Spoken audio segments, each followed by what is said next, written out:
During the hearing on the water crisis in Delhi, the Supreme Court rebuked the Delhi government, expressing dissatisfaction with its failure to address defects in the petition as directed by the court. Headed by Justice Prashant Kumar Mishra, the vacation bench postponed the hearing to June 12. Himachal Pradesh highlighted the persistence of errors in Delhi's petition. Consequently, the court sternly criticized the Delhi government's lawyer, indicating a possible dismissal of the petition. The court emphasized that despite an early hearing request, the defects remained unaddressed. The status report on the issue was not immediately available, leading to the decision to reschedule the hearing for 2 days later. A fresh plea has been lodged in the Supreme Court challenging the NEET entrance exam. Initiated by Andhra Pradesh resident Abdullah Muhammad Faiz and others, the petition calls for the annulment of the May 5 NEET exam and its subsequent reconduct. The petition further urges for a SIT probe into the entire ordeal. Additionally, it seeks to halt counselling based on the June 4 results of the NEET exam. Previously, student Shivangi Mishra and others had also petitioned the Supreme Court for a re-examination of the NEET. This development follows allegations of paper leakage and exam tampering, although the National Testing Agency, the exam conducting body, has vehemently refuted these claims. Simultaneously, concerns have arisen regarding the practice of awarding grace marks by the NTA, responsible for conducting the NEET exam.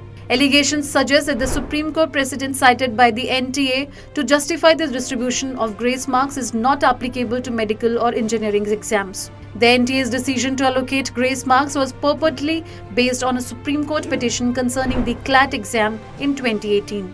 Rishi Shukla, a research scholar from Lucknow, has notified the NTA of the misapplication of the Supreme Court case. Furthermore, Shukla has filed a complaint with the Supreme Court against the NTA's actions.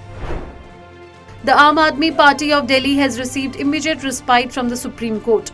Under the stewardship of Justice Vikram Nath, the vacation bench has prolonged the deadline for the party to vacate its office at Rouse Avenue in Delhi until August 10.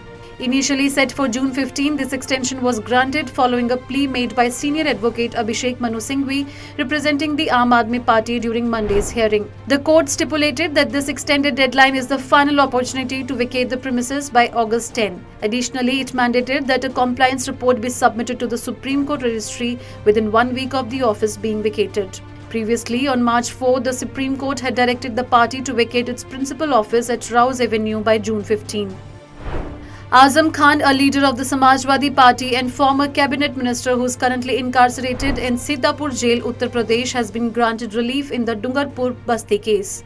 The Rampur MP-MLA court has acquitted Azam Khan and 7 other co-accused in this particular case. The Rampur court had reserved its verdict after concluding arguments from both sides during the last hearing. This case pertains to the events at Dungarpur Basti in 2016, where houses were evacuated and demolished. In 2019, numerous individuals filed about 12 cases against Azam Khan at Thana Ganj under various charges including robbery, theft, assault and molestation.